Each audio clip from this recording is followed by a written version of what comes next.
Hey everyone, what's up? आज के video में विल डिस्कस ये 2020 का जो पेपर हुआ था हमारा यूपीएससी का मेंस, उसके एस्से का एक टॉपिक हम डिस्कस करेंगे which is mindful manifesto is the catalyst to a tranquil self. Will talk about the brainstorming process कि कैसे ब्रेनस्टॉर्म करना है and will also talk about कि क्या कंटेंट हम लिख सकते हैं. तो एक प्रॉपर एक एस्से बनाने की कोशिश करेंगे. Right, so let's move ahead. तो ये है हमारा जो आज का डिस्कशन है, जो आज का टॉपिक है वो ये है mindful manifesto is the catalyst to a tranquil self. तो यार एस्से का पेपर जब मिलता है पहला स्टेप जो हमारा होता है वो होता है टॉपिक चूज करना. Right, and once you have chosen the topic, तो टॉपिक चूज कैसे करना है वो डिपेंड करता है कि टॉपिक आपको कितना क्लियर है एंड टॉपिक में आप कितने डेटा या फैक्ट्स वगैरह डाल सकते हो, टॉपिक में आप कितनी डायमेंशंस दिखा सकते हो, कितना समझ में आपको आ रहा है टॉपिक, बेसिकली उस पर डिपेंड करता है टॉपिक आपको चूज क्या करना है. तो आज का टॉपिक है सेकेंड वाला. सो फर्स्ट ऑफ ऑल, ऐसे स्टार्ट करने से पहले आई वुड से कि जो एटीट्यूड आपके दिमाग में होना चाहिए वो है ये. आपको ये नहीं सोचना है, डेफिनेटली यूपीएससी ने आपको ये एस्से लिखने को बोला है, बट आपको ये नहीं सोचना है कि कोई और मुझे ये एस्से लिखने को दे रहा है. यू हैव टू थिंक कि दिस इज माई एस्से, ये मैं एस्से लिख रहा हूं और मैं किसी और को पढ़ाने के लिए एस्से लिख रहा हूं. तो ये एटीट्यूड जब दिमाग में रहता है तो इससे हमारे पॉइंट्स भी बेहतर आते हैं और हम ज्यादा अपने एस्से को लेके ज्यादा सीरियस होकर लिखते हैं. ठीक है, क्योंकि हम अपने इसको ऐसे खुद का मानते हैं. ठीक है, और दूसरी चीज जो आपको अपने दिमाग में रखनी है वो है कि आप ये सिविल सर्विसेज एग्जामिनेशन के लिए ऐसे लिख रहे हो, ना कि किसी और चीज के लिए. ठीक है, so it has to be multi dimensional, it has to be governance oriented. आपको एक सिविल सर्वेंट की जो एक क्वालिटीज है वो सारी अपने इस एस्से में दिखानी है. अगर आप ये दोनों चीजें अपने दिमाग में रखते हो तो एक अच्छा बेहतर एस्से, अच्छे पॉइंट्स निकल के आते हैं. ठीक है, फर्स्ट स्टेप जो होता है किसी भी एस्से को स्टार्ट करने का वो है अंडरस्टैंड करना. सबसे पहले समझना कि टॉपिक बोल क्या रहा है. तो उसको समझने का जो तरीका है वो है कि आप इसको फ्री बॉडी डायग्राम बनाओ. ये आई थिंक साइंस वाले ज्यादा बेहतर जल्दी समझ जाएंगे फ्री बॉडी डायग्राम का मतलब क्या होता है, लेकिन कोई बात नहीं, मैं आपको समझाता हूँ. बेसिकली ऐसे को तोड़ना, आपने कीवर्ड्स निकालना है इस एस्से में. सबसे पहले क्या है, माइंडफुल मैनिफेस्टो, ये पहला कीवर्ड हो गया. Is the catalyst, second keyword. Right, इस पहले वाले कीवर्ड को भी हम दो में तोड़ सकते हैं, पहला मैनिफेस्टो एंड दूसरा माइंडफुल. राइट, तीसरा कीवर्ड हो गया आपका कैटलिस्ट एंड चौथा हो गया ट्रैंक्वाइल सेल्फ. उसको भी आप चाहो तो दो में तोड़ दो, सेल्फ एंड ट्रैंक्वाइल. राइट, तो उसको समझने की कोशिश करते हैं कि ये टॉपिक कह क्या रहा है.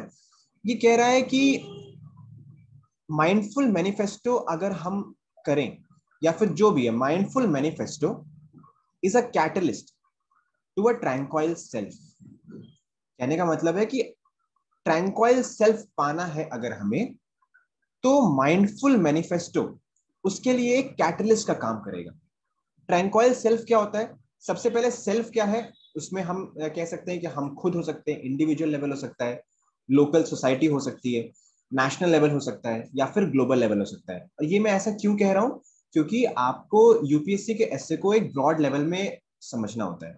ठीक है, तो आपने सबसे पहले सेल्फ को समझ लिया, फिर आपने देखा ट्रैंक्वाइल का मतलब क्या है, शांत, calm self, relaxed self, right?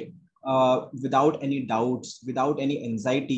तो ये चीज होगी. तो ये टॉपिक क्या कह रहा है कि अगर आपको ट्रैंक्वाइल सेल्फ पे पहुंचना है तो आपको माइंडफुल मैनिफेस्टो रखना पड़ेगा. माइंडफुल का मतलब क्या है, पहले बात मैनिफेस्टो का मतलब क्या है.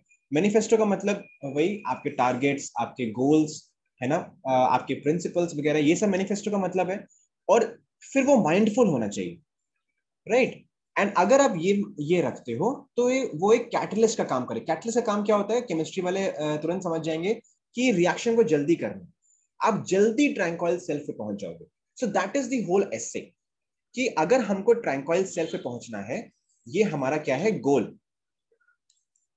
एस्से कहने वाला या फिर एस्से लिखने वाला ये बताना चाहता है लोगों को कि भाई अगर आपको ट्रैंक्वाइल सेल्फ पे पहुंचना है, so you have to use mindful manifesto to increase the speed. आपका प्रेजेंट सिचुएशन यहाँ पे है, प्रेजेंट सिचुएशन यहाँ पे है, आपको फ्यूचर में यहाँ पहुंचना है. तो यहां से यहां पहुंचने का अगर आपको स्पीड इंक्रीज करना है तो आपको माइंडफुल मैनिफेस्टो को यूज करना चाहिए, जो कि एक कैटलिस्ट का काम करेगा. That is the whole essay. You have to understand each and every word in the essay is important, और हर एक वर्ड का जो इंपॉर्टेंस है वो आपके एसे में झलकना चाहिए. कई बार इस एसे को लिखने में जो सबसे बड़ी गलती लोग कर देते हैं, वो कैटलिस्ट वर्ड ही भूल जाते हैं. वो केवल ट्रैंक्वाइल सेल्फ या फिर माइंडफुल मैनिफेस्टो पे एसे लिख के चले जाते हैं. वो ये भूल जाते हैं कि माइंडफुल मैनिफेस्टो कैटलिस्ट है. That is what the essay is asking, या फिर that is what the essay is all about, कि ये कैसे कैटलिस्ट है, हमें ये ही देखना है ना. सो तो फ्री बॉडी डायग्राम का मतलब क्या हो गया, हमने थोड़ा तोड़ के एसे को समझा कि अगर माइंडफुल मैनिफेस्टो होगा तो हम ट्रैंक्वाइल सेल्फ तक पहुंच जाएंगे और जल्दी पहुंच जाएंगे, विच इज द कैटलिस्ट, है ना. तो हमने ये 3 कीवर्ड्स हैं, इसको हमने समझ लिया. तो अगर आपको यहाँ पे हल्का सा भी थोड़ा समझ में आएगा, तो आपने वीडियो अगर पहले देखा होगा, जो आंसर राइटिंग वाला वीडियो है, उसमें मैंने बताया कि हर एक चीज एक्टिविटी होती है. आपका थीम, तो मेन थीम क्या है, ट्रैंक्वाइल सेल्फ तक पहुंचना, राइट. तो ट्रैंक्वाइल सेल्फ तक आप कैसे पहुंचोगे, जब इसकी नीड्स पूरी होंगी, जब आपको पता होगा कि ट्रैंक्वाइल सेल्फ तक कैसे पहुंचना है, उसकी नॉलेज होगी, जब आपके पास कोई इंसेंटिव होगा ट्रैंक्वाइल सेल्फ तक पहुंचने का, जब आप प्लान कर पाओगे ट्रैंक्वाइल सेल्फ तक पहुंचने का. तो ये सारी चीजें हैं जो आपको ट्रैंक्वाइल सेल्फ तक पहुंचाएंगी, और वो सारी रिक्वायरमेंट माइंडफुल मैनिफेस्टो पूरी करेगा. That is what you have to prove. तो और ऑब्जेक्टिव वे में देखा हमने ऐसे को, राइट. तो यहाँ पे बेसिकली हम ब्रेनस्टॉर्मिंग सीखेंगे. ब्रेनस्टॉर्मिंग अल्टीमेटली देखो ऐसा दिखेगा. This is what the brainstorming finally जो आप कर लोगे तो इस तरह दिख के आएगा. इसमें जो पहला कॉलम है, ये मैं आपको कॉलम वाइज बता देता हूँ क्या क्या होता है, फिर बाद में हम इसको एक एक करके डिस्कस करेंगे. ये है पहला कॉलम जो आपने क्वेश्चंस पूछा. क्वेश्चंस क्यों पूछ रहे हैं, देखो essay is basically question and answer, right. जो भी एसे के पैराग्राफ्स होते हैं, हम बेसिकली एसे को ऑलमोस्ट 20 से 22 पैराग्राफ्स में लिखेंगे. So all these paragraphs are answer to some of the questions that you ask, right. That is why essay लिखने का जो प्रोसीजर होता है वो ये होता है कि सबसे पहला आप क्वेश्चन पूछो खुद से उस एसे के ऊपर, राइट. क्वेश्चन कैसे पूछना है, क्या पूछना है, वो हम आगे देखेंगे ब्रेनस्टॉर्मिंग में. और दूसरा आप उसको आंसर करो. आंसर क्या करोगे, आप में आर्ग्यूमेंट्स दो और उसको सब्सटैंशिएट करो एग्जांपल के थ्रू, ठीक है. That is what an essay is. फिर आप इसको एक्सप्लेन कर दो प्रॉपर्ली एंड एक फ्लो डेवलप कर दो, तो आपका एसे जो है कंप्लीट हो जाएगा, राइट. तो यहाँ पे हम इसी चीज की बात करेंगे. हम एक एक करके सारे प्रोसेस कैसे करेंगे और क्या करेंगे वो हम देखेंगे इस पर्टिकुलर वीडियो में. तो हमने सबसे पहले क्वेश्चन पूछ लिया. कितने क्वेश्चन पूछे हैं, लगभग मैंने 14 क्वेश्चन के आसपास पूछे हैं. आप और भी पूछ सकते हो, आप कम भी पूछ सकते हो, डिपेंड्स कि आपको एसे कंप्लीटली कवर करना है. फिर जब मैं क्वेश्चन पूछूंगा फिर मैं इसके आंसर लिखूंगा. ये हो गया जो सेकंड कॉलम है, जो सेकंड ये इतना बड़ा सा कॉलम दिख रहा है, ये इसका आंसर वाला है. आंसर क्या है, बेसिकली आर्ग्यूमेंट, ठीक है. फिर मैं इस आंसर को जो ये क्वेश्चंस मैंने पूछे हैं इसको मैं सीक्वेंसिंग करूंगा. जो थर्ड कॉलम है, ये वाला छोटा सा कॉलम, ये सीक्वेंसिंग वाला है. यहाँ तो मैंने डायरेक्टली प्रॉपर सीक्वेंस लिखा है, लेकिन जब हम नए होते हैं एसे राइटिंग में तो हमारे दिमाग में क्वेश्चंस रैंडमली आते हैं. कभी कोई क्वेश्चन आएगा, कभी कोई क्वेश्चन आएगा, राइट.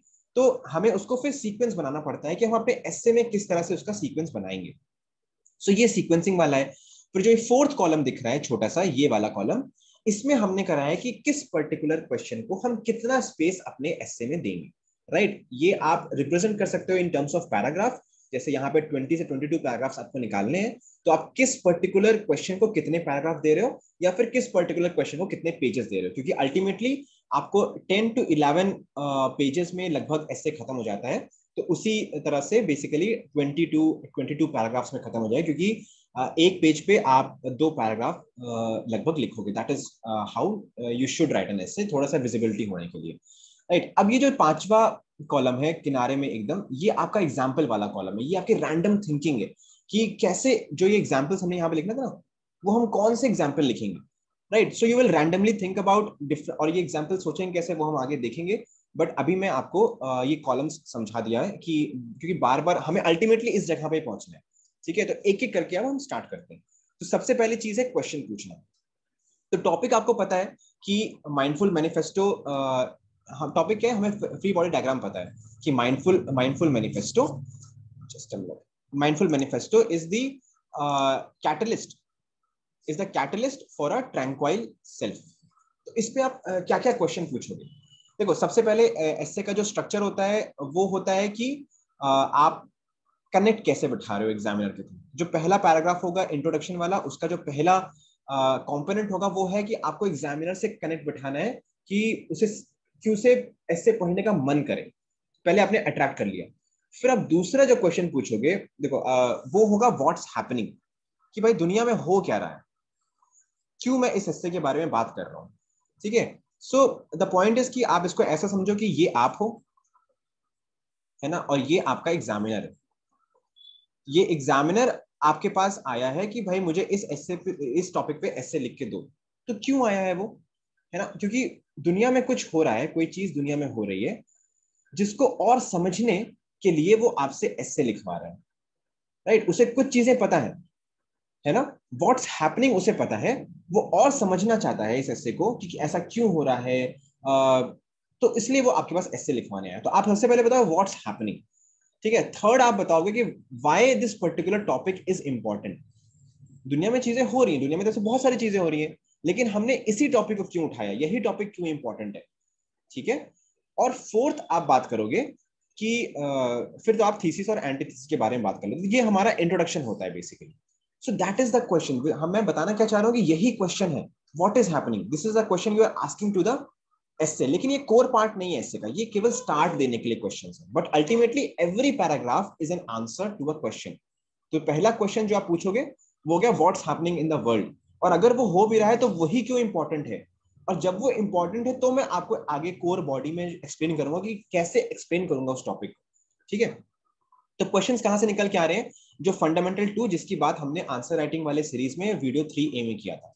तो एक्टिविटी क्या है, ये हमारा एक्टिविटी है, और यहाँ पे एक्टिविटी क्या है, ट्रैंक्वाइल सेल्फ। राइट, हमें ट्रैंक्वाइल सेल्फ चाहिए, तो उस पर हम क्वेश्चंस क्या पूछेंगे कि हमें क्यों चाहिए tranquil self, what is the importance of tranquil self, what are the benefits of tranquil self, और जो तरीके हैं ट्रैंक्वाइल सेल्फ तक पहुंचने के, उनके ड्रॉबैक्स क्या है, माइंडफुल मैनिफेस्टो जो हम कर रहे हैं उसी का इंपॉर्टेंस क्या है। ठीक है, this is the question, these are the questions that we will ask. फिर ट्रैंक्वाइल सेल्फ के कंपोनेंट क्या है, ट्रैंक्वाइल सेल्फ किस प्रोसेस से हम पहुंच सकते हैं, कोई ऑल्टरनेटिव भी है क्या, माइंडफुल मैनिफेस्टो के अलावा भी कोई ऑल्टरनेटिव भी है क्या। राइट, क्या इसका कोई काउंटर आर्ग्यूमेंट भी है क्या, कोई केस स्टडीज है क्या तुम्हारे सामने, तुम्हारे पास पास्ट में इसका क्या रिलेशन है। तो these are the questions that we will ask to our essay का टॉपिक। ठीक है, ये सारे क्वेश्चंस आपको पूछने हैं, सारे हो सकता है इंपॉर्टेंट नहीं हो, लेकिन जो इसके इंपॉर्टेंट क्वेश्चंस हैं वो आपको पूछने हैं। तो हल्का समझ में आ गया है, let's begin with asking questions and let's begin with the brainstorming thing. तो सीक्वेंसिंग एंड प्रपोर्शनिंग मैंने आपको बता दिया कि कैसे करना है, पहले क्वेश्चंस पूछ लेते हैं फिर हम उसकी बात करेंगे। राइट, तो सबसे पहले क्वेश्चंस क्या क्या हम पूछ सकते हैं। पहले क्वेश्चन पे आते हैं कि व्हाट्स हैपनिंग पूछ लिया हमने, व्हाई इट्स इंपॉर्टेंट पूछ लिया। अब आते हैं जो मेन क्वेश्चन है, वो ये हो जाएगा कि व्हाट इज मैनिफेस्टो। तो आपने पांचवा क्वेश्चन ये पूछ लिया कि व्हाट इज अ मैनिफेस्टो। छठा क्वेश्चन आपने पूछ लिया कि व्हाट इज माइंडफुल मैनिफेस्टो, ये आपने क्वेश्चन पूछ लिया। सातवां क्वेश्चन आपने पूछ लिया कि what is a tranquil self, ये आपने क्वेश्चन पूछ लिया। फिर आठवां क्वेश्चन आप पूछ लोगे what is a catalyst. Right, ये आठवां क्वेश्चन हो गया। फिर नौवां क्वेश्चन जो आप पूछ लोगे वो आप क्या पूछोगे कि ये जो सबसे इंपॉर्टेंट क्वेश्चन यही होगा। ठीक है, नाउ अब बॉडी का कोर स्टार्ट हो रहा है ना। तो नौवां क्वेश्चन जो आप पूछोगे वो हो जाएगा कि why and how mindful manifesto leads to tranquil self. ठीक है, that is the ninth question which is very important question, यही क्वेश्चन एस्से का मेन क्वेश्चन है। राइट, फिर 10th क्वेश्चन आप क्या पूछोगे कि why mindful manifesto is the catalyst to reach the tranquil self. This is also an important question, और यही दो क्वेश्चन है जो आपके एस्से की बॉडी बनाएंगे। इसके पहले जो हमने क्वेश्चन पूछा वो आपका इंट्रोडक्शन, राइट, एंड हल्का सा पोस्ट इंट्रोडक्शन का काम करेगा। बट दीज टू क्वेश्चंस, इन्हीं दो क्वेश्चंस को हमें सबसे ज्यादा एक्सप्लेन करना है, और यही हमारी एस्से की बॉडी है। ठीक है, फिर हम काउंटर आर्ग्यूमेंट्स में आ जाएंगे। तो 11वां क्वेश्चन, हमने एस्से का बॉडी पूछ लिया, थीसिस पूछ ली। अब हम 11वां क्वेश्चन जो पूछेंगे वो हो जाएगा कि कैन ऑल टाइप ऑफ, ठीक है, can all type of mindful manifesto lead to tranquil self, क्या हर तरीके का माइंडफुल मैनिफेस्टो हमको ट्रैंक्वाइल सेल्फ देगा, ये हम क्वेश्चन पूछेंगे। क्या माइंडफुल मैनिफेस्टो सच में ट्रैंक्वाइल सेल्फ देगा, ये क्वेश्चन हम पूछेंगे, है ना। क्या कोई ऑल्टरनेटिव है, ये क्वेश्चन हम पूछेंगे। लिमिटेशंस क्या हो सकती हैं माइंडफुल मैनिफेस्टो की, वो हम क्वेश्चन पूछेंगे। देखो यहाँ पे लिमिटेशन वाला वर्ड है, यहीं से क्वेश्चन निकल के आ रहा है, फंडामेंटल 2 से क्वेश्चन निकल के आ रहा है। ठीक है, हमने जब ये दोनों काम कर लिया, हमने थीसिस वाला काम कर लिया एंड हमने एंटी थीसिस वाला काम कर लिया, राइट। फिर उसके बाद हम आएंगे कि सिंथेसिस वाला काम करेंगे, राइट। सिंथेसिस में क्या होता है कि भाई माइंडफुल मैनिफेस्टो पहुंचाता भी है ट्रैंक्वाइल सेल्फ तक, और कुछ उसमें प्रॉब्लम भी है। तो अल्टीमेट चीज क्या है, what is the crux of it, तो हम यहाँ पे क्रक्स की बात कर लेंगे। और जब क्रक्स की बात हो जाएगी फिर will talk about way forward, कि अच्छा ठीक है माइंडफुल मैनिफेस्टो हम करें कैसे। ट्रैंक्वाइल सेल्फ तक पहुंचने का हमें तरीका पता लग गया कि माइंडफुल मैनिफेस्टो है, तो माइंडफुल मैनिफेस्टो हमें करना कैसे है, that is what you will explain इस, और फिर उसके बाद अल्टीमेटली यू विल कंक्लूड। ठीक है, दैट इज हाउ। ये आपने सारे क्वेश्चंस पूछ लिए, तो आपका क्या चीज क्रिएट हो गया, आपका ये जो पोर्शन है, जो एस्से का ये वाला पोर्शन है, ये पोर्शन हमने एस्से का लिख लिया। देखो यहाँ पे यही चीजें लिखी हैं, what's happening, why important thesis. थोड़ा स्टैटिक पोर्शन में हमने बात कर ली कि what is mindful manifesto, what is mindfulness, what is tranquil self, what is a catalyst, how mindful manifesto leads to tranquil self, why it is a catalyst, can all. तो ये सारी चीजें हमने यहाँ पे लिख ली। इसी तरीके से आप लिख भी सकते हो अगर आपको स्ट्रक्चरल वे में ब्रेनस्टॉर्मिंग करनी है। और अब हम मूव करेंगे अपने सेकंड पोर्शन में, जो कि है हमारा आर्ग्यूमेंट क्रिएट करेंगे। तो हर एक क्वेश्चन को लेके हमको आर्ग्यूमेंट्स क्रिएट करने हैं। ठीक है, इसके पहले हम सीक्वेंसिंग कर लेंगे। सीक्वेंसिंग मैंने आपको बता दिया कि अभी तो सीक्वेंसिंग बहुत ही तरीके से मैंने करी है, लेकिन अगर आपको नहीं आ रहा है तो आप सीक्वेंसिंग करोगे कि जो क्वेश्चन नंबर 1 है, क्वेश्चन नंबर 2, 3, 4, 5, 6 आपने ऐसे लिखा है, फिर आप यहाँ पे लिखोगे कि अच्छा ठीक है, I talk about question number 6 पहले, क्वेश्चन नंबर 8 बाद में, क्वेश्चन नंबर 12 पहले, क्वेश्चन नंबर 11 बाद में, राइट। सो यहाँ पे आप वो चीज करोगे और फिर आप डिसाइड कर लोगे कि मुझे किस क्वेश्चन को कितना पैराग्राफ्स देना है, right. And question number 9 and 10 को, जो यहाँ पे जो इंपॉर्टेंट क्वेश्चन है, इनको ही आपको सबसे ज्यादा पैराग्राफ्स देने हैं। ठीक है, ऑलमोस्ट जो आपका 6 से 8 या फिर लगभग 6 पेजेस के अराउंड आपका इसी पैराग्राफ्स में जाएगा, राइट। सो लगभग 10 आपको पैराग्राफ्स इस वाले टॉपिक पे देने पड़ेंगे। ठीक है, सो आगे बढ़ते हैं, आर्ग्यूमेंट्स क्रिएट करते हैं। तो आर्ग्यूमेंट्स क्या होते हैं पहले हम ये समझते हैं। कोई भी क्वेश्चन उठा लेते हैं, बाद में मैं हर एक क्वेश्चन का आपको आर्ग्यूमेंट दूंगा, लेकिन यहाँ पे हम कोई भी क्वेश्चन उठा लेते हैं और अल्टीमेटली आपको ये ऐसा दिखेगा। हर एक क्वेश्चन के सामने मैंने आर्ग्यूमेंट उसका लिख रखा है। अब ये आर्ग्यूमेंट आपने डिसाइड कर लिया है कि क्वेश्चन कौन सा है और उसको मुझे कितने पैराग्राफ्स देने हैं। तो जितने पैराग्राफ्स देने हैं उतने ही मेरे आर्ग्यूमेंट होंगे उस पर्टिकुलर क्वेश्चन पे। ठीक है, सो आर्ग्यूमेंट क्या होता है, रीजनिंग, है ना, कि हम रीजनिंग क्या दें। सपोज व्हाट इज हैपनिंग, हमने पहला क्वेश्चन पूछा था ना कि what's happening in the world, तो आप बोलोगे कि भाई ट्रैंक्वाइल सेल्फ नहीं है, that is what is happening. तभी तो हम ये ऐसे में बात कर रहे हैं कि लोगों में डिप्रेशन है, लोगों में एंजाइटी है ना, फ्रस्ट्रेशन बढ़ रहा है। तो ये सारी चीजें हैं दुनिया में जो हो रही है, that is how the arguments are created. ठीक है, आगे बढ़ते हैं। अब मैं आपको ये बताता हूं कि आर्ग्यूमेंट्स अगर आपके दिमाग में डायरेक्टली आ रहा है तो आप डायरेक्टली यूज कर सकते हो, अगर नहीं आ रहा है तो this is the fundamental number 1 जो जिसको यूज करके आप अपने आर्ग्यूमेंट्स क्रिएट कर सकते हो।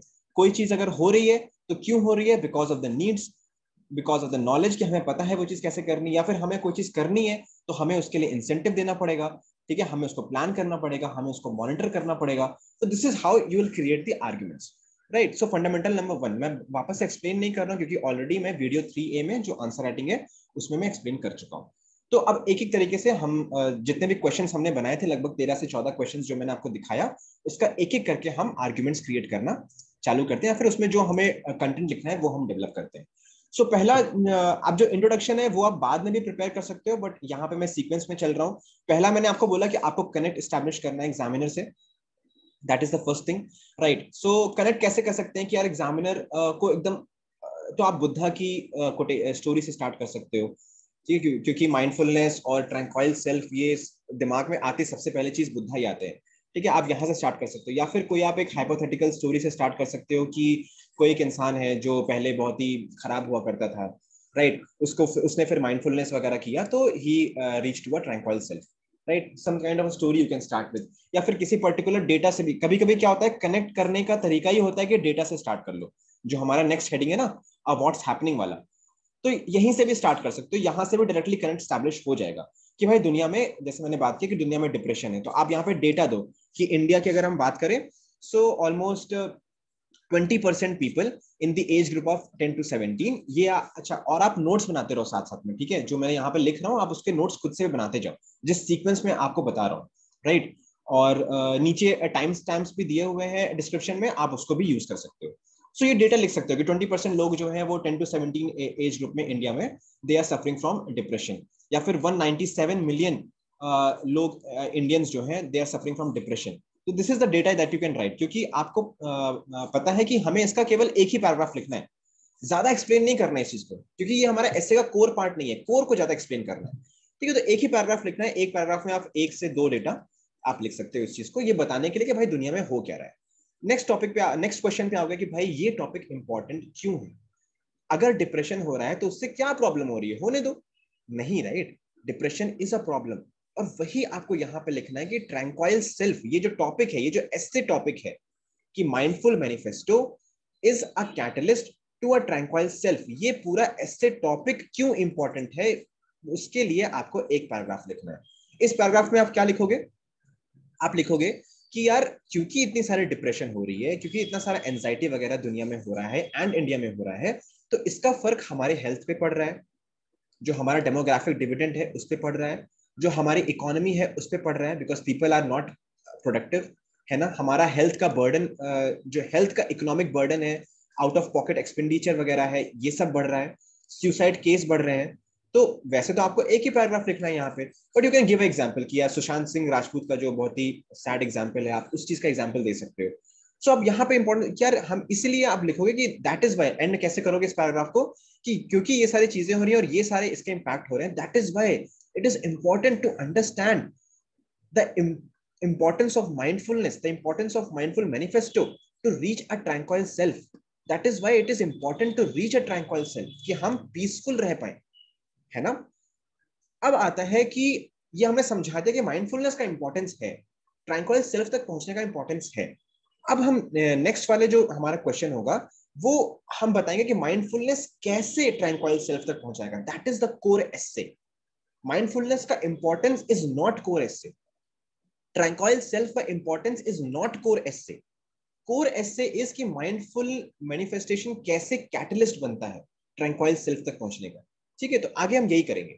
तो सबसे पहले हल्का सा स्टैटिक पोर्शन पे, जैसे मैंने आपको बात किया, आप डिफाइन करोगे कि व्हाट इज अ मैनिफेस्टो, उसके आप बहुत सारी चीजें दे सकते हो, it is made up of targets, these are principles, these are processes, right, जो हम अपने लिए डिसाइड करते हैं, जो गोल्स हम अपने लिए डिसाइड करते हैं, एक अच्छा आदमी हो चाहे वो बुरा आदमी हो, दोनों लोग अपने लिए गोल्स डिसाइड करते हैं, तो सभी कुछ मैनिफेस्टो हो सकता है।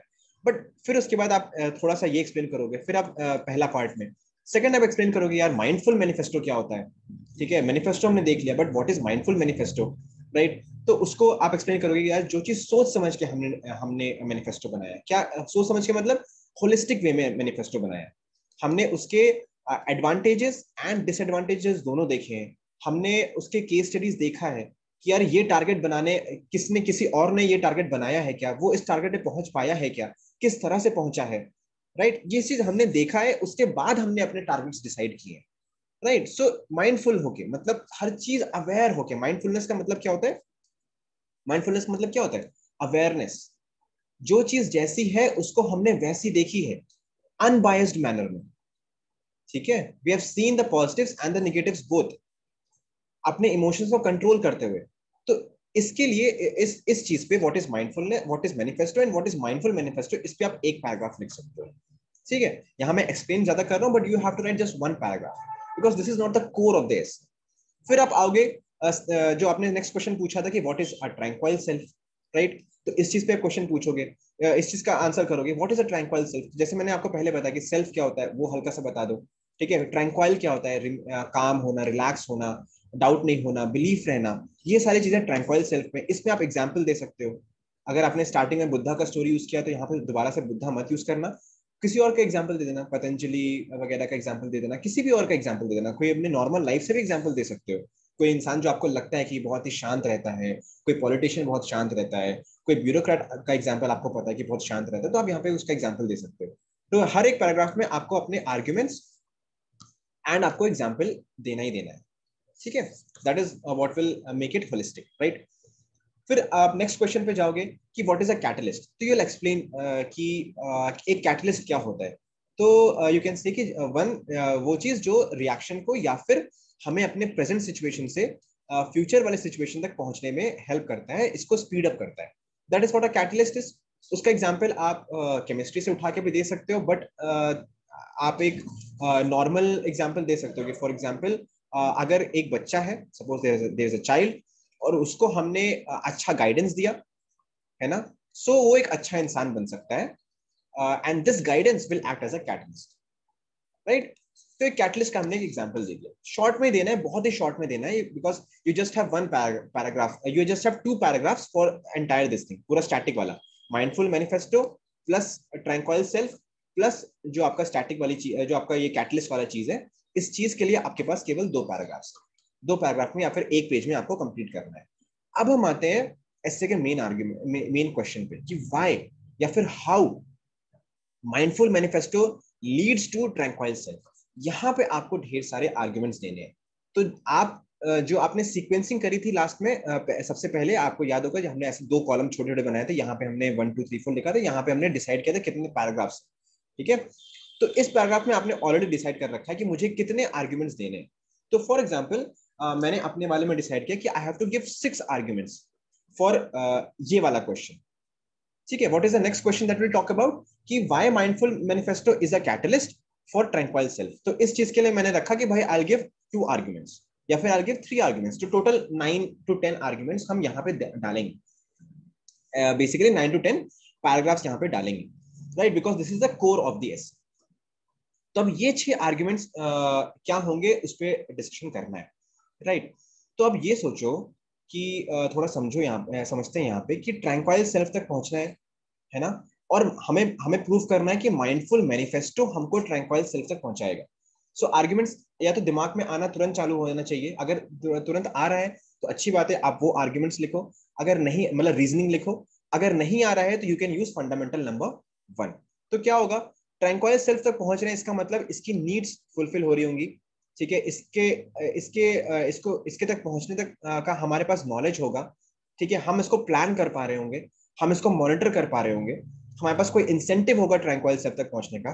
तो इस तरह से आर्ग्यूमेंट बनाएंगे। तो एक एक करके आर्ग्यूमेंट की बात कर लेते हैं, राइट, जो डेवलप करे हैं मैंने।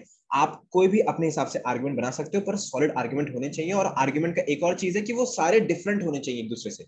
ऐसा नहीं बोलना है कि हाँ माइंडफुलनेस हमारा एंजाइटी खत्म कर देता है, argument number 1। Mind second argument, mindfulness हमारा फियर खत्म कर देता है, आर्ग्यूमेंट नंबर 2। नहीं, ये दोनों ऑलमोस्ट सिमिलर आर्ग्यूमेंट है, ये एक ही आर्ग्यूमेंट है, ठीक है, अलग अलग आर्ग्यूमेंट बनाना है। So we can talk about कि पहला आर्ग्यूमेंट कि माइंडफुलनेस की वजह से हमारे मन में डाउट्स खत्म हो जाते हैं, सो इस वजह से हम ट्रैंक्वाइल सेल्फ पे पहुंच जाते हैं। ये हमारा आर्ग्यूमेंट हो गया। इसके बाद हमें इसका एग्जाम्पल लिखना है, एग्जाम्पल हम बाद में ढूंढेंगे। अभी हम केवल आर्ग्यूमेंट्स आर्ग्यूमेंट्स आर्ग्यूमेंट्स ढूंढेंगे एक साथ जब हम ब्रेनस्टॉर्मिंग कर रहे होंगे अपने एस्से में। So will do that, right. Second argument हम बोलेंगे कि माइंडफुलनेस हमें हेल्प करता है प्लान करने में, इट हेल्प्स इन प्लानिंग, कि हमारा जो ट्रैंक्वाइल सेल्फ है या फिर हमें किस तरह से रहना है वो हमें प्लान करता है हेल्प करने में, इसलिए हमारी एंजाइटी कम हो जाती है, क्योंकि हमें पता है हमें आगे क्या करना है, राइट। दैट्स वाई हमारी एंजाइटी खत्म हो जाती है, इसलिए हम ट्रैंक्वाइल बन जाते हैं, इसलिए हम काम बन जाते हैं, रिलैक्स बन जाते हैं। डिफरेंट डिफरेंट पैराग्राफ्स में डिफरेंट डिफरेंट वर्ड्स यूज करना, केवल ट्रैंक्वाइल ट्रैंक्वाइल ट्रैंक्वाइल रिपीट मत करिएगा आप लोग, राइट। किसी में रिलैक्स यूज करना, किसी में काम यूज करना, किसी में और भी कोई वर्ड यूज करना, सिनोनिम्स यूज करना, ठीक है। थर्ड आर्ग्यूमेंट जो हम दे सकते हैं वो ये है कि माइंडफुलनेस हेल्प करता है हमें सिचुएशन के हिसाब से काम करने के लिए, right. So we are not rigid, we will become flexible, right. अगर हम माइंडफुल होके सोचेंगे, अगर हम अपने कॉन्शियस में रहेंगे, अगर हम हमेशा अवेयर रहेंगे, तो हम सिचुएशन के हिसाब से काम कर पाएंगे। तो कोई भी सिचुएशन हो हम उसको प्रॉपरली हैंडल कर पाएंगे, तो हम ट्रैंक्वाइल बन जाएंगे, तो हम काम बन जाएंगे। That is the third argument which you can give. Fourth argument जो आप दे सकते हो वो है कि माइंडफुलनेस, जो कि बहुत इंपॉर्टेंट आर्गुमेंट है, इट हेल्प्स इन मॉनिटरिंग ये आप नोट्स बनाते जाओ, ठीक है, मैं फिर भी आपको बार बार रिमाइंड कर रहा हूँ, आप नोट्स बनाते जाओ। तो फोर्थ आर्ग्यूमेंट है कि हमें मॉनिटरिंग करने में हेल्प करता है। जब आप मेडिटेशन करते हो, सोचो ना, आप मॉनिटर कर सकते हो कि आपके दिमाग में क्या चल रहा है, आपके शरीर में क्या चल रहा है, राइट। तो हमें ये यहाँ पे इस अगर हम मॉनिटर करेंगे तो हम काम बनते हैं, हम उससे रिलैक्स बन जाते हैं, right. That is how mindfulness help करता है। पांचवा आर्ग्यूमेंट आप दे सकते हो कि माइंडफुलनेस हेल्प करता है कि हमारे टारगेट डिसाइड करने में, तो हम भटकेंगे नहीं। और अगर हम भटकेंगे नहीं तो हम ट्रैंक्वाइल बन जाएंगे। That is fifth argument you can give. हम भटकेंगे नहीं तो हम दूसरों से इम्पैक्ट नहीं होंगे, बाहर के जो निगेटिविटी है उससे हम इम्पैक्ट नहीं होंगे। तो ये पांचवा आर्ग्यूमेंट आप दे सकते हो।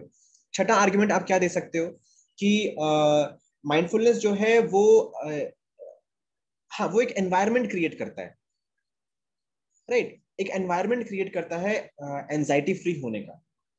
हमें इंसेंटिव देता है कि हम फियर से भाग पाए, हम डाउट ना हो हमारे दिमाग में बिलीफ हो। तो सातवां आर्गुमेंट दे सकते हो कि mindfulness creates belief in our mind. और जब बिलीफ होगा तो हम डेफिनेटली काम रहेंगे, हम डेफिनेटली रिलैक्स रहेंगे, ठीक है, जब बिलीफ होगा हमारे दिमाग में। सो ऐसे आपने 7 आर्ग्यूमेंट, हमें 6 देने थे, हम मैं 7-8 आपसे डिस्कस कर लिया है माइंड। और एक और जो 8वां आर्ग्यूमेंट यहाँ पे मैंने लिखा हुआ है वो ये कि माइंडफुलनेस आपको हेल्प करता है कि अपने थॉट्स के डेप्थ में जाने के लिए। जब आप डेप्थ में जाओगे तो आप उसका रियल रीजन समझ पाओगे चीजों का। जब आप रियल रीजन समझ पाओगे तो आप ऑटोमेटिकली काम हो जाओगे, आपको सच्चाई समझ में आ जाएगी। That is how mindfulness helps. तो यहाँ पे 8 है, आप इसमें से 5 या 6 कोई भी यूज करके आपको उसका हर एक पैराग्राफ, तो आपका एक पैराग्राफ एक आर्गुमेंट पे बेस्ड रहेगा, राइट। नेक्स्ट क्वेश्चन पे आते हैं। एग्जाम्पल हम बाद में ढूंढेंगे, मतलब that is how you to brainstorm. अगर आपके पास साथ साथ में एग्जाम्पल आ रहे हैं, वेल एंड गुड, अच्छी बात है। बट यहाँ पे अभी हम आर्ग्यूमेंट्स ढूंढेंगे, फिर हम एग्जाम्पल ढूंढेंगे, फिर उसको मैच द फॉलोइंग करेंगे। फिर हम इस पे आ जाते हैं, तो यहाँ में हमें 2 से 3 आर्ग्यूमेंट दे लेंगे, भाई ये कैटलिस्ट का काम क्यों करता है, ठीक है। तो पहला आर्ग्यूमेंट जो हम लिख सकते हैं वो ये है कि कैटलिस्ट का काम, कैटलिस्ट क्या होता है कि स्पीड अप करे। स्पीड चीजें कब होंगी, जब हम गलतियां नहीं करेंगे, है ना। तो यहाँ पे पहला आर्ग्यूमेंट हो जाएगा, ये कैटलिस्ट का काम इसलिए करता है क्योंकि it reduces our mistake, right. Second argument की हम बात कर लेते हैं, 2 या 3 देने। तो सेकेंड आर्ग्यूमेंट की हम बात कर लेते हैं कि कैटलिस्ट का काम इसलिए करता है क्योंकि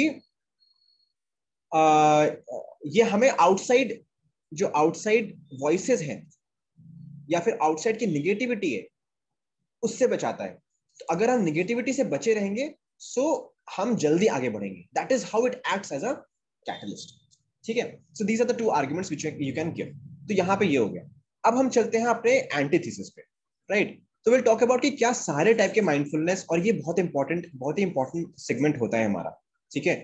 मोस्ट लोग क्या करेंगे, जो हमने पहले बात की है, डिस्कशन किया है, वहीं पे आके रुक जाएंगे और केवल थीसिस देके ही खत्म कर देंगे। लेकिन गुड एडमिनिस्ट्रेटर अंडरस्टैंड्स कि यार हर चीज का पॉजिटिव नेगेटिव होता है, हर चीज का ब्लैक एंड व्हाइट, मतलब everything is not black and white, थोड़ा ग्रे एरिया भी होता है, राइट।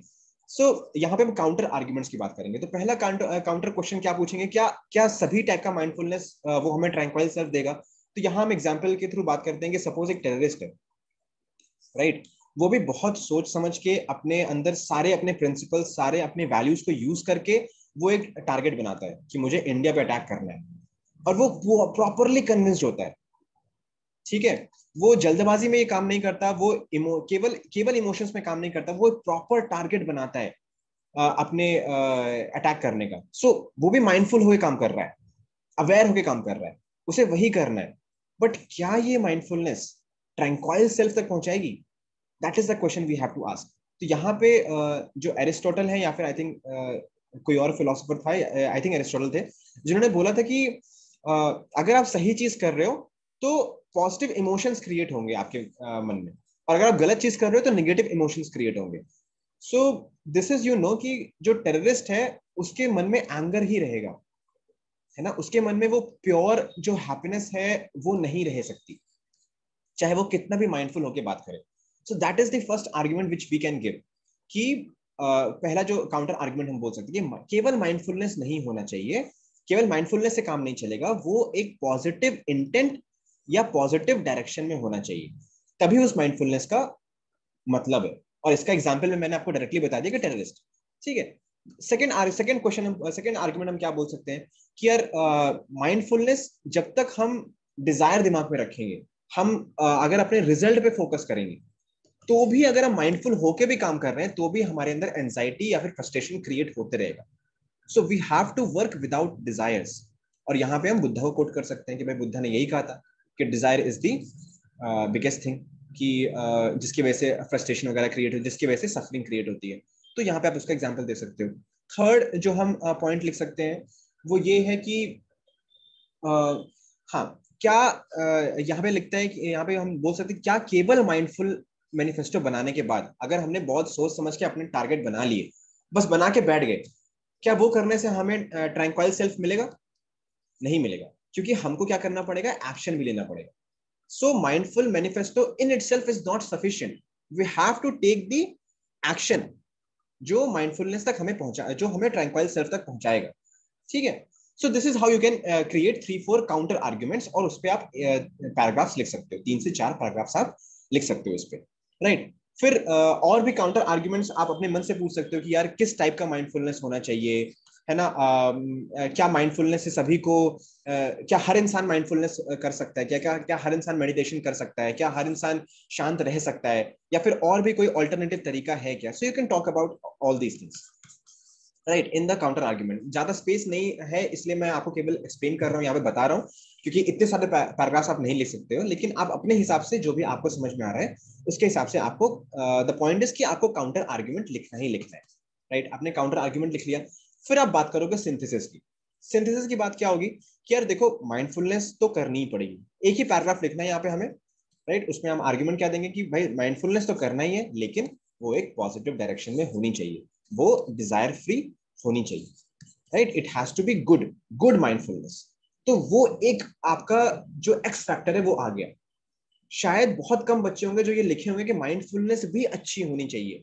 खराब अनमाइंडफुलनेस वाली चीज तो हर इंसान लिखेगा कि यार माइंडफुलनेस की जब आप बात करोगे स्टार्टिंग में, तो आप बात कर सकते हो कि यार कुछ अनमाइंडफुल भी होता है क्या. तो आप बोल सकते हैं हाँ भाई, इमोशंस में आके, एंगर में आके आपने डिसीजन ले लिया, तो वो आपको ट्रैंक्वाइल स्टेट तक नहीं पहुंचाएगा. लेकिन क्या कुछ अच्छा या बुरा माइंडफुलनेस भी होता है, या फिर क्या कुछ थोड़ा अच्छा या कुछ बहुत अच्छा माइंडफुलनेस भी होता है. तो ये जब आप आर्ग्यूमेंट लिखोगे, ये जब आप सिंथेसिस दोगे, that will be an X factor in your essay. मजा आ जाएगा एग्जामिनर कि यार क्या बात है, ये भी लिखा है इस बंदे ने. तो आप सिंथेसिस का एक पैराग्राफ लिख दोगे. ठीक है. फिर बात आती है वे फॉरवर्ड की. देखो आप एक ब्यूरोक्रेट हो, आपको वे फॉरवर्ड देना ही देना है, और इस क्वेश्चन में तो डेफिनेटली देना है, क्योंकि हम इतनी सीरियस चीज के बारे में बात कर रहे हैं, ट्रैंक्वालिटी, डिप्रेशन, एंजाइटी, माइंडफुलनेस, इनकी बात कर रहे हैं. तो द पॉइंट इज कि आपने भैया जो भी एग्जाम लिख रहा है उसने आपने ये बता दिया कि माइंडफुलनेस इंपॉर्टेंट है. ठीक है, मैं समझ गया माइंडफुलनेस इंपॉर्टेंट है, बट ये बताओ करें कैसे, या फिर हमारे जो चिल्ड्रन है हमारे देश के, यहाँ दुनिया के, ठीक है, या फिर हमारे जो अडल्ट है, पॉपुलेशन है, उस तक हम कैसे पहुंचाएं इस चीज को. अगर वो माइंडफुल होंगे ही नहीं, उनको करने का तरीका ही नहीं आएगा, तो दिक्कत तो अभी भी होती रहेगी. So that is where you need to write the way forward. कि यार बचपन से हमें, you can write various things, 2 या 3 पैराग्राफ इस पे लिख सकते हो, 3 मत लिखो, 2 ही लिखो. ठीक है, 2 पैराग्राफ आप इस पे लिखो, और उसमें आप 2-2 पॉइंट लिख सकते हो एक पैराग्राफ में. ठीक है, यहाँ पे इतना ज्यादा एक्सप्लेन करने की जरूरत नहीं है. You can directly give examples कि यार हमें यूथ को डायरेक्टली स्कूल या कॉलेजेस में ही प्रमोट करना चाहिए मेडिटेशन वगैरह. राइट. सबसे पहले हमको उनका नीड बताना चाहिए कि मेडिटेशन का नीड क्या है. हमको उनको रियलिटी समझाना चाहिए, सबसे पहले दिखाना चाहिए कि जो लोग माइंडफुल नहीं है वो क्या काम कर रहे हैं, टेररिस्ट वगैरह का एग्जाम्पल देके, या फिर कोई भी वायलेंट एक्टिविटी का एग्जाम्पल देके हमको ये सब करना चाहिए.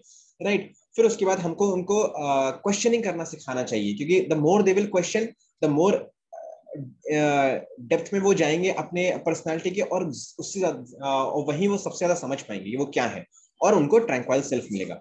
सो that is how government policies वगैरह को ऐड करते हुए. ठीक है, अब यहाँ पे गवर्नमेंट पॉलिसी की बात कर सकते हो, गवर्नमेंट कुछ ऐसा कर रही है क्या, जैसे गवर्नमेंट योगा वगैरह को प्रमोट कर रही है.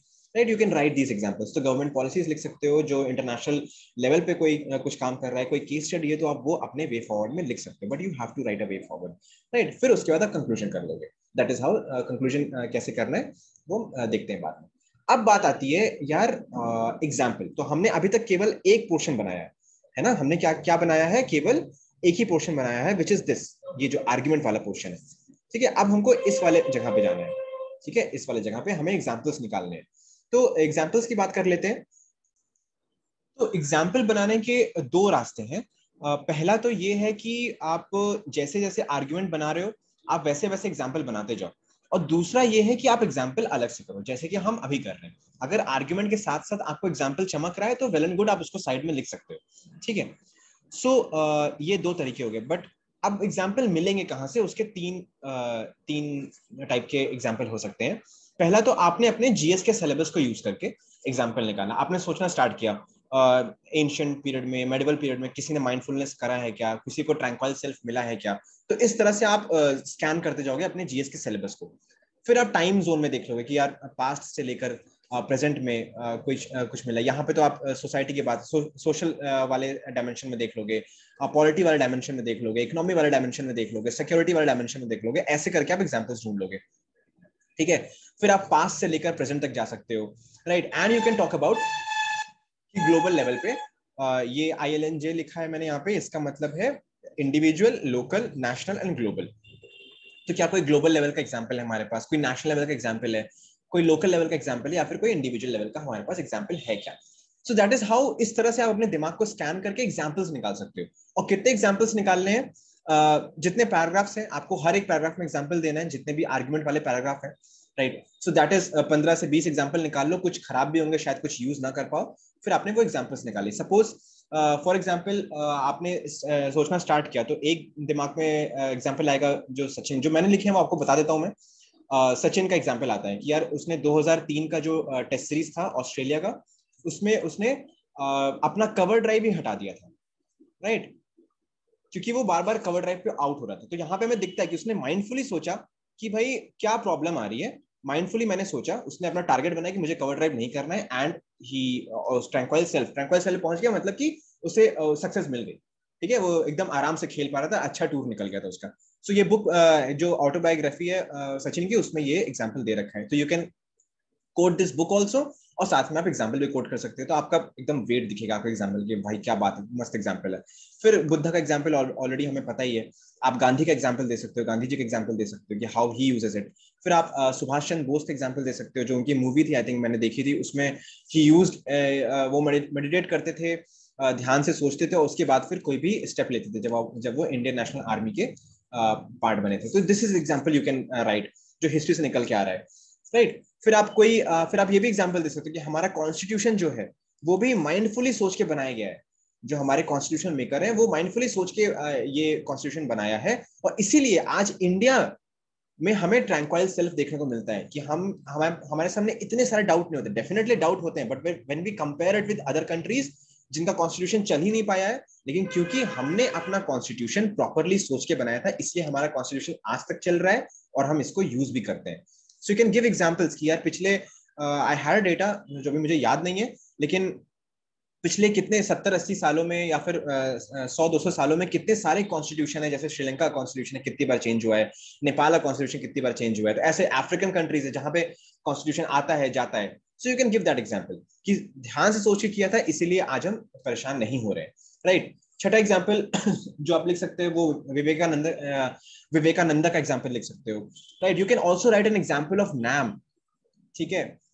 Why this example, because India ने भी उस सिचुएशन में, जब 1990 मतलब 1990s के सिचुएशन में जहां पे सोवियत यूनियन टूटा था, तो वहां पे इंडिया ने भी सोच समझ के डिसीजन लिया कि भाई ना हमें अमेरिका के साइड जाना है, ना हमें रशिया के साइड जाना है, हमें अपना इंडिपेंडेंट रहना है। So, इसी वजह से आज हम ट्रैंक्वाइल है, इसी वजह से आज हम काम है, इसी वजह से आज हम इंडिपेंडेंट है।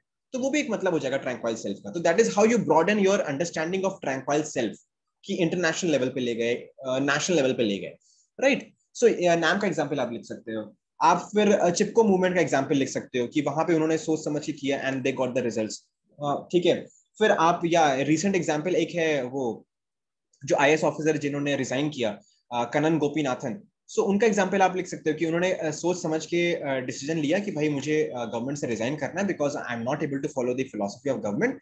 तो उन्होंने रिजाइन कर लिया और उनको शांति मिली, क्योंकि उन्होंने सोच के रिजाइन किया था। कोई इंसान अगर केवल धक्के में आकर रिजाइन कर दे, इमोशंस में आकर रिजाइन कर दे, भाई IAS जा रहा है हाँ, लेकिन क्योंकि उन्होंने सोच समझ के रिजिग्नेशन दिया था, इसीलिए ना वो वापस गए गवर्नमेंट में, और आज और उनको आज शांति में है वो, राइट। सो दैट वो एग्जाम्पल आप लिख सकते हो। या फिर आप, बहुत सारी बुक्स होती हैं जिनका एग्जाम्पल आप लिख सकते हो, जैसे कि monk who sold his Ferrari, वो बुक है, उसमें भी माइंडफुलनेस, ट्रैंक्वालिटी की बात करी गई है। सचिन वाली बुक की बात मैंने आपको बात करी दी है। राइट। एक बुक है the beautiful mind by Victor Hugo, ठीक है, बहुत ही फेमस साइकोलॉजिस्ट हैं, तो उनके बुक का एग्जांपल ले सकते हो। तो आप अपने मतलब आर्ग्यूमेंट्स के अंडर इन सारे बुक्स या फिर इन सारे एग्जांपल्स को लिख सकते हो टू सब्सटैंशिएट इट, ठीक है। This is how you make the examples. और भी वैल्यू एडिशन आप कर सकते हो। तो वैल्यू एडिशन में जैसे मैं आपको बुक्स की मैंने आपको बात बताया, कोई कोटेशन, अब आप सोचना चालू करो, मतलब इस हिसाब से इस तरह से सोचना है। आपने एग्जाम्पल सोच लिए, आपने पूरा जीएस स्कैन कर लिया, आपने एग्जाम्पल सोच लिया। अब आप सोचो यार कोई कोटेशन दिमाग में आ रहा है क्या, तो कोटेशन नंबर 1 आपने कोटेशन नंबर 1 लिख लो, कोटेशन नंबर 2 लिख लो। कुछ कोटेशन है, मैं आपको बताता हूँ कि माइंडफुलनेस पे जो कोटेशन मैंने कुछ कलेक्ट करे हैं। तो जैसे कि बोलता है कि mindfulness is a way of befriending ourselves and our experience, right? So this quotation, you can write this quotation. Then other quotation आप लिख सकते हो कि to think in terms of either pessimism or optimism over signifies the truth, the problem is to look at the reality, right? So mindfulness का मतलब है कि आप reality को देखो, right? फिर एक और quotation है जो आप लिख सकते हो कि meditation is not evasion, it is a serene encounter with reality. So there are many quotations which you can mindfulness वाले इस वाले ऐसे में। तो आप कोटेशन ऐसे याद करने की कोशिश करो, आप बुक्स याद करने की कोशिश करो, आप केस स्टडीज याद करने की कोशिश करो, केस स्टडीज 1 2 3 4, और इनको अपने एग्जाम्पल में आप लिख सकते हो, अपने ऐसे में लिख सकते हो, ठीक है। अब हमें दो चीजें मिल गई, हमने आर्ग्यूमेंट्स देख लिए 1 2 3 4, ऐसे करते करते करते हमने 10 से 12 14 15 आर्ग्यूमेंट्स हमने देख लिए। इसी हिसाब से हमने एग्जाम्पल भी देख लिया 1 2 3 4, ऐसे करते करते हमने 20 एग्जाम्पल्स निकाल लिए। अब पॉइंट इज कि हमें करना क्या है, पैराग्राफ का स्ट्रक्चर क्या है, आर्ग्यूमेंट आएगा, फिर उसके बाद एग्जाम्पल आएगा, फिर उसके बाद एक्सप्लेनेशन आएगा, फिर उसके बाद उसका कनेक्टिंग पार्ट या फिर फ्लो मेंटेन करने वाला पार्ट या कनेक्टिंग पार्ट आएगा। That is what the paragraph structure is. तो हमें अब मैच द फॉलोइंग करना है कि किस आर्ग्यूमेंट के अंडर हम कौन सा एग्जाम्पल लिखेंगे। अगर आपको डायरेक्टली आर्ग्यूमेंट के साथ एग्जाम्पल्स आ रहे थे, वेल एंड गुड, आप डायरेक्टली वो लिख सकते हो। नहीं आ रहे थे तो अब आप देखोगे कि कौन सा एग्जाम्पल कहां पे फिट इन हो रहा है। सो यू विल सी कि अच्छा ठीक है, इस वाले आर्गुमेंट में मैं ये वाला एग्जांपल लिख सकता हूँ, इस वाले आर्गुमेंट में ये वाला एग्जांपल लिख सकता हूँ, इस वाले आर्गुमेंट में ये वाला एग्जांपल लिख सकता हूँ, इस वाले आर्गुमेंट में ये वाला एग्जांपल लिख सकता हूँ। ऐसे करते करते आपने सारे आर्गुमेंट्स के एग्जांपल सेट कर लिए, बस और क्या करना है, ऐसे खत्म। क्योंकि आर्गुमेंट और एग्जांपल हमें चाहिए थे, बाकी तो फिर एक्सप्लेनेशन है, वो हम खुद से लिख लेंगे। तो यहाँ पे जैसे अगर मैं बात करूं, तो हमने एक आर्गुमेंट की बात की थी कि माइंडफुलनेस हमें रिड्यूस करता है, डाउट्स हमारे रिड्यूस करता है। तो हम सचिन का एग्जांपल दे सकते हैं यहाँ पे, जैसे हमने बात किया कि भाई उसने ध्यान से सोचा, उसने हटा ही दिया कवर ड्राइव, डाउट ही खत्म हो गया उसके दिमाग से। तो that is the example you can give. फिर जैसे मैंने बात की कि माइंडफुलनेस हमें प्लान करने में हेल्प करता है, राइट। सो उसका हम एग्जांपल दे सकते हैं कि गांधी जी कैसे सोच समझ के अपने स्ट्रैटेजीज प्लान करते थे, नॉन वायलेंस या फिर सिविल डिसोबीडियंस मूवमेंट वगैरह। तो वो संतुष्ट रहते थे कि भाई मैंने ये किया है, मैं ये करूंगा, रिजल्ट चाहे जो भी हो, ठीक है। तीसरा एग्जांपल, तीसरा जो मैच द फॉलोइंग कर सकते हैं, जैसे मैंने बात की कि माइंडफुलनेस हेल्प करता है हमें मॉनिटर करने के लिए, right. So you can give an example कि जैसे चिपको मूवमेंट का है, तो या फिर हम कोई और एग्जांपल दे सकते हैं, बुद्धा का एग्जांपल दे सकते हैं कि वो कैसे अपने आप को मॉनिटर करते थे और उनको ट्रैंक्विलिटी मिलती थी। फिर जैसे टारगेट्स हमें देता है, माइंडफुलनेस हमें हेल्प करता है टारगेट्स देने में। तो you can give example of Nelson Mandela कि वो 22 साल या फिर 20 के अराउंड जेल में थे, कैसे वो माइंडफुली सोच के अपने टारगेट डिसाइड करते कि यार मुझे अल्टीमेटली साउथ अफ्रीका को फ्री करना ही करना है अपार्थीड से, है ना। तो उन्होंने टारगेट डिसाइड कर लिया था और माइंडफुली डिसाइड किया था, इसलिए वो उन्हें प्रॉब्लम नहीं थी और वो शांति से आगे, वो मतलब शांति से फॉलो कर पाए अपने जो targets, because he was mindful. तो इस तरह से आप ढेर सारे आर्ग्यूमेंट्स को अपने एग्जाम्पल से मैच करो और मैच करने के बाद you are done with your essay, ठीक है। सो अब फिर लास्ट में आप कंक्लूजन देखो। कंक्लूजन के 4 पार्ट होते हैं।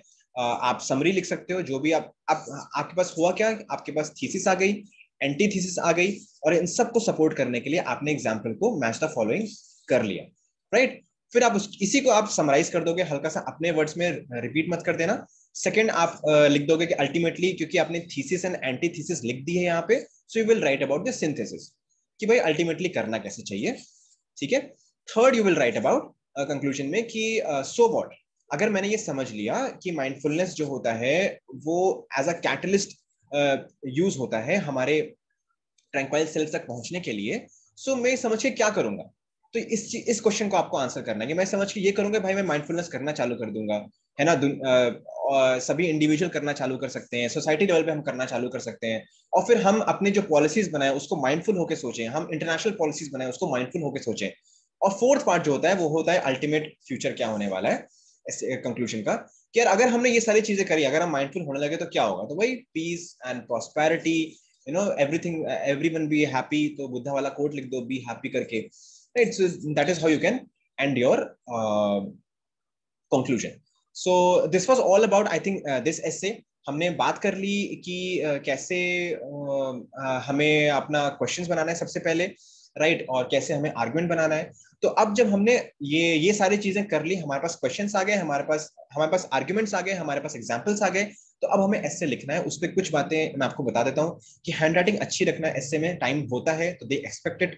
पैराग्राफ्स के बीच में, दो पैराग्राफ्स के बीच में स्पेस रखना वेरी इंपॉर्टेंट, इससे विजिबिलिटी बढ़ती है. एक पैराग्राफ यहाँ पे करके दूसरा यहाँ से स्टार्ट करो, है ना, थोड़ा सा स्पेस छोड़ के, जैसे हम नॉर्मली स्कूल में करते थे.